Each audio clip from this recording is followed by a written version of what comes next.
Hello everybody. We were discussing the subject survey. In this we'll go through the topic leveling. So far we've discussed what is leveling and a few terms used in leveling. So in this lecture we'll continue to discuss terms used in leveling. So the next term is axis of the telescope.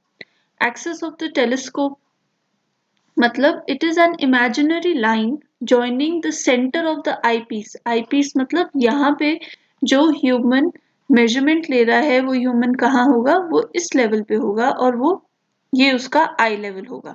ठीक है, तो centre of the eyepiece and the optical centre of the object glass. Object glass का जो optical centre है वहां पे, तो eyepiece और ऑब्जेक्ट क्लास को कनेक्ट करती हुई जो लाइन है उस लाइन को हम क्या बोलते हैं, axis of the telescope. Axis of the telescope और लाइन ऑफ कॉलिमेशन डिफरेंट है. लाइन ऑफ कॉलिमेशन में हम डायफ्राम का क्रॉस हेयर से ऑब्जेक्ट क्लास के ऑप्टिकल सेंटर तक जो लाइन थी उसको कनेक्ट कर रहे थे और उसको बोल रहे थे कि लाइन ऑफ कॉलिमेशन जो होगा. ठीक है, So next is the axis of the bubble tube. Bubble tube हम देखते हैं to obtain कि जो हमारा level है वो horizontal है कि नहीं है. So it is an imaginary line tangential to the longitudinal curve of the tube or bubble at its middle point. तो जो bubble का middle point है, suppose ये हमारा bubble है, ये हमारी level tube थी, उसमें it is an imaginary line tangential to the longitudinal curve of the tube or the bubble इस तरीके से at its middle point. तो middle point जो होगा bubble का उसके tangential है. मतलब अगर मैं bubble का आपको क्रॉस सेक्शन बना के दिखाऊं, ये हमारा bubble है इस तरीके से, तो जो ये axis of the bubble tube है वो क्या है, it is tangential to the middle point. ये हमारे bubble का middle point है और इस middle point के tangential है. So this line is the axis of the bubble tube. It is also known as the bubble line. फिर है when it is horizontal the bubble lies in the center of its run. तो मतलब जो ये इसका area है, जो ये इसका रेक्टेंगुलर मेटल प्लेट है या जो इसका बॉक्स है उसके सेंटर में लाई करेगा बबल, जब ये हमारा axis of the bubble tube क्या है, बिल्कुल परफेक्टली हॉरिजॉन्टल. तो ये बबल कहाँ पे लाई करेगा, सेंटर में, और वैसे ही ये एक्सेस कहाँ लाई करेगा, सेंटर में लाई करेगा. नेक्स्ट इज, यहाँ पे हम इम्पोर्टेंट टर्म्स, बहुत ज्यादा इम्पोर्टेंट टर्म्स पे आ रहे हैं क्योंकि इन टर्म्स के बेसिस पे हम न्यूमेरिकल सॉल्व करेंगे आगे. तो first term is back side. Back side को हम किससे रिप्रेजेंट करते हैं, बी एस से रिप्रेजेंट करते हैं.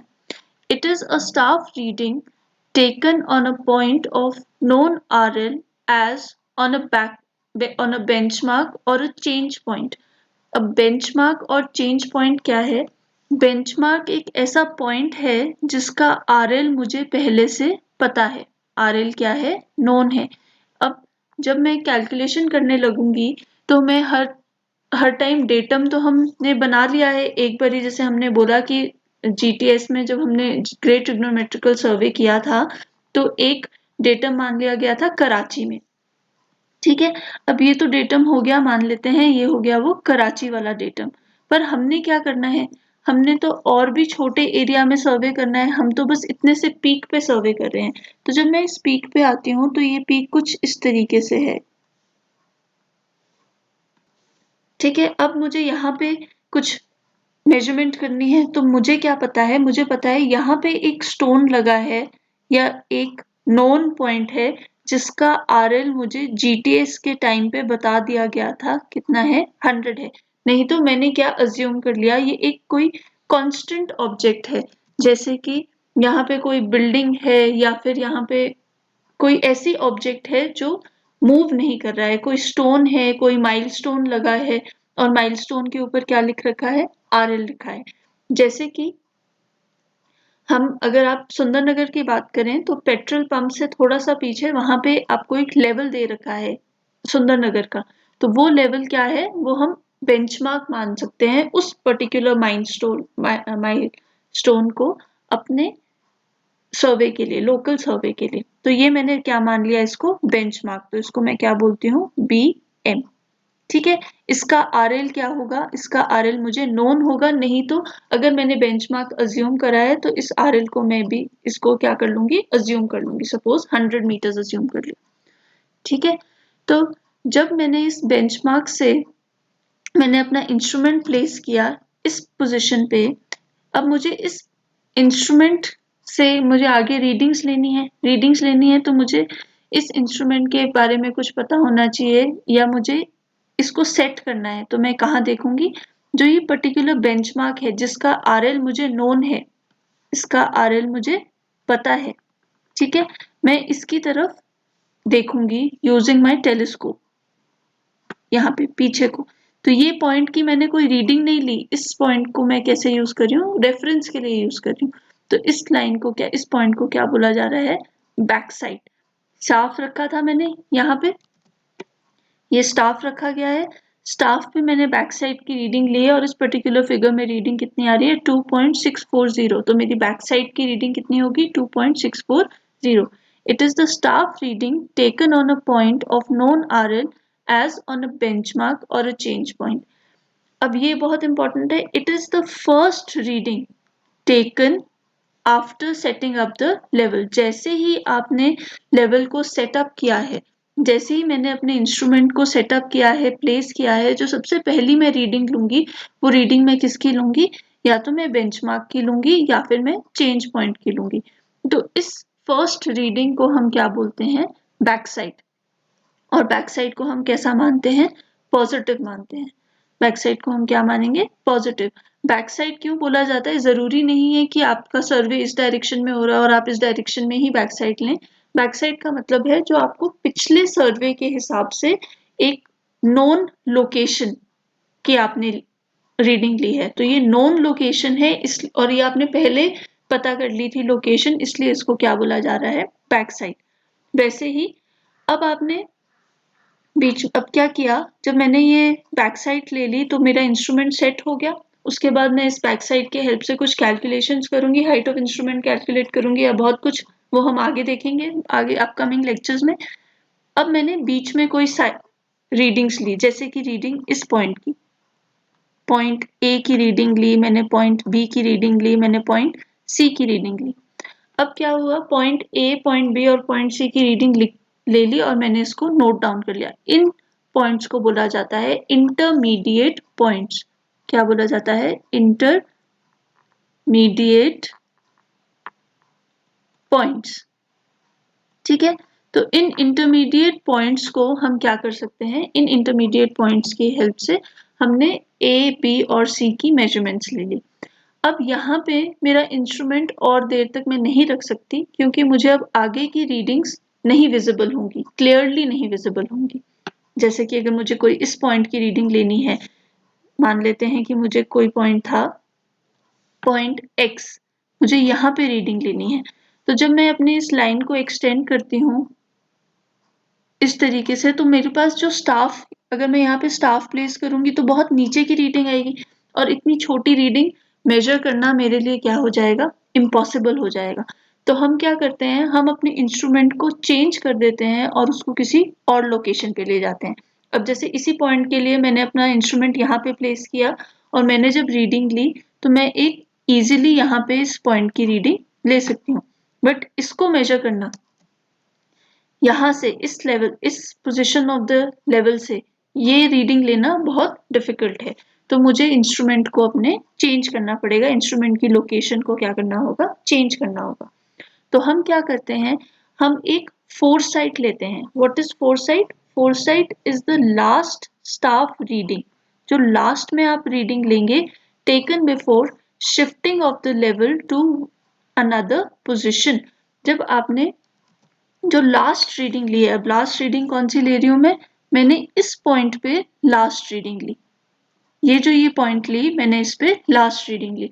क्यों, क्योंकि इस पे मैं अच्छी रीडिंग ले सकती थी, और ये जो ये लोकेशन है, ये लोकेशन मैंने किस तरीके से चूज करी है कि मुझे इस इंस्ट्रूमेंट स्टेशन से भी वो दिखाई दे अगर मैं स्टाफ प्लेस करूं, और जब मैं इस इंस्ट्रूमेंट को चेंज करूं तो भी मुझे ये वाली लोकेशन दिखाई देनी चाहिए, ये वाला स्टाफ मुझसे पढ़ा जाना चाहिए। क्लियर? तो इसको हमने क्या मान लेते हैं, जो लास्ट रीडिंग होती है इसको मान लेते हैं हम फोरसाइट। फोरसाइट क्यों? क्योंकि अब ये वाली जो रीडिंग है मैं फ्यूचर में यूज करने वाली हूँ। ये वाली जो रीडिंग है इसको मैं कहाँ यूज करूंगी, फ्यूचर में यूज करूंगी, इसलिए इसको क्या बोला जा रहा है, foresight. So it is the last staff reading taken before shifting of the level to another position. अब जैसे ही मैंने फोरसाइट ले ली उसके बाद मैं अपने इंस्ट्रूमेंट को यहां से उठा के कहीं और ले जाऊंगी। क्लियर? तो it is considered to be negative. बहुत इंपॉर्टेंट है, बैक साइड को हम क्या मानते हैं, पॉजिटिव, और फोर साइड को हम क्या मानते हैं, नेगेटिव। एक और इम्पॉर्टेंट पॉइंट है कि बैक साइड होती है जो फर्स्ट रीडिंग हम लेते हैं और फोर साइड होती है जो हम लास्ट रीडिंग लेते हैं। अब आगे देखते हैं इंटरमीडिएट साइड्स। हम डिस्कस कर चुके हैं कि इंटरमीडिएट साइड्स क्या है। ये तो हमारी बैक साइड थी, ये वाली हमारी बैक साइड थी, ये नोन पॉइंट की थी, और ये मेरी फोर साइड थी। ठीक है, अब इसके अलावा जो भी मैंने रीडिंग्स ली हैं उनको हम क्या बोलेंगे, इंटरमीडिएट साइड्स। जो भी इसके अलावा मैं पॉइंट्स पे रीडिंग ले रही हूँ वो कितनी भी हो सकती हैं। जैसे बैक साइड तो सिर्फ एक हो सकती है और फोर साइड भी कितनी हो सकती है, सिर्फ एक हो सकती है। बट इंटरमीडिएट साइड्स आप इनन्यूमरेबल ले सकते हो, जितनी भी आपको लेनी है, जितनी भी पॉसिबल है इस पर्टिकुलर इंस्ट्रूमेंट स्टेशन से।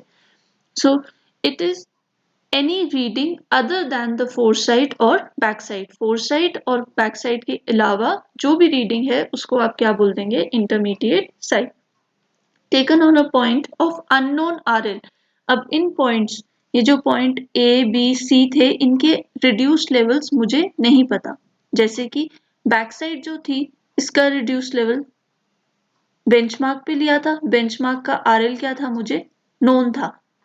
ठीक है, जो RL ऑफ पॉइंट A है या RL ऑफ पॉइंट B है या RL ऑफ पॉइंट C है, ये मुझे क्या है, अननोन है, ये मुझे ढूंढने हैं। तो वो कब लेते हैं हम, इंटरमीडिएट साइड्स से। तो अननोन RLs के पॉइंट की हम इंटरमीडिएट साइड्स लेते हैं। ठीक है, कहाँ पे, जहां पे एक ही बारी आपने अपना इंस्ट्रूमेंट प्लेस किया है, मतलब यहाँ पे ही मेरा इंस्ट्रूमेंट रहेगा और इसी पोजीशन पे रख के मैं अपनी क्या लूंगी, डिफरेंट डिफरेंट रीडिंग्स ले लूंगी। All the readings taken between the back and foresight are called intermediate sights। ठीक है, in one setting of a level there is only one backside and one foresight। ये हम डिस्कस कर चुके हैं कि सिर्फ एक बैकसाइड हो सकती है या एक ही फोरसाइट हो सकती है, पर इंटरमीडिएट साइट्स जो हैं वो आप किसी भी नंबर पे ले सकते हो, कितनी भी, जितनी भी आपको रिक्वायर्ड हैं, जितनी भी आपको पोजीशंस दिख रही हैं वहां से आप कितनी भी इंटरमीडिएट साइट्स ले सकते हैं। नेक्स्ट आता है इन height of instrument. Height of instrument क्या है, it is the RL of the line of collimation when the instrument is correctly levelled.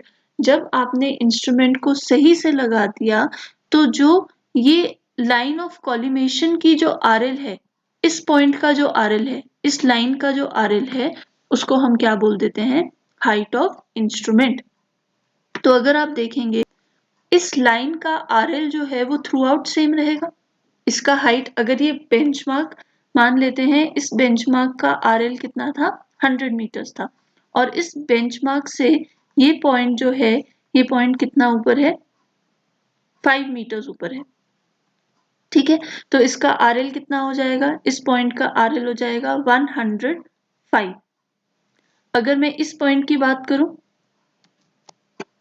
इस पॉइंट पे, इस लाइन पे कोई भी पॉइंट होगा उसका RL कितना रहेगा, 105। तो अगर मैं इस पॉइंट की भी बात कर रही हूँ तो इस पॉइंट पे भी RL कितना रहेगा, 105। क्यों? क्योंकि ये लाइन ऑफ कॉलिमेशन है, मतलब लाइन ऑफ साइट है, और इस लाइन ऑफ साइट का हमने RL जो पता किया है वो क्या हो जाता है, हमारा हाइट ऑफ इंस्ट्रूमेंट। किसके रिस्पेक्ट में, with respect to the benchmark जो भी आपने लिया है।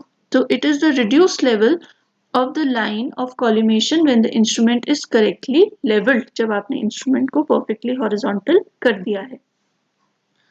स्टेशन क्या होता है, स्टेशन कोई भी पॉइंट होता है जिसपे आपने क्या रखा है, स्टाफ रखा है। जैसे अभी हमने बोला था कि इस पॉइंट को मैंने नाम दे दिया था A, इस पॉइंट को नाम दे दिया था B and this was called C. तो A, B और C ये सारे क्या हैं? स्टेशंस हैं. So any point where the staff is held, जहां पे भी आप क्या रख रहे हैं, अपने स्टाफ को पोजीशन कर रहे हैं, उस पॉइंट को आप क्या बोल देंगे? Station. And the reading taken during the process of leveling is called a station. It is the point where the staff is held, not where the level is set up. अब ये ध्यान रखिए कि स्टेशन कौन सा point होता है? जहां पे स्टाफ को रखा जाता है, वहां पे नहीं, इस पॉइंट पे नहीं. जहां पे मैंने इंस्ट्रूमेंट रखा है उस पॉइंट को मैं स्टेशन नहीं बोल रही हूँ. क्लियर? उसको हम जनरली अपनी कन्वीनियंस के लिए इंस्ट्रूमेंट स्टेशन जरूर बोल देते हैं, बट वो जरूरी नहीं होता कि वो स्टेशन हो. स्टेशन, आइडियली स्टेशन कौन सा पॉइंट है? जहां पे आपने क्या रखा है? स्टाफ रखा है. नेक्स्ट आता है चेंज पॉइंट. चेंज पॉइंट कौन सा पॉइंट है? चेंज पॉइंट वही पॉइंट है, जैसे कि मैंने यहाँ पे इंस्ट्रूमेंट रखा था, हमने अभी डिस्कस किया था कि अगर मैं अपना स्टाफ यहाँ पे प्लेस कर दूं इस लोकेशन पे, और मैं यहाँ से इस स्टाफ की रीडिंग लेने की कोशिश करूं एट स्टेशन एक्स, तो मैं with the help of this instrument, जो इंस्ट्रूमेंट यहाँ पे प्लेस्ड है, मैं रीडिंग नहीं ले सकती, क्योंकि ये रीडिंग स्टाफ के बिल्कुल बॉटम पे आ रही है और उसको एक्यूरेटली रीड करना मेरे लिए पॉसिबल नहीं है.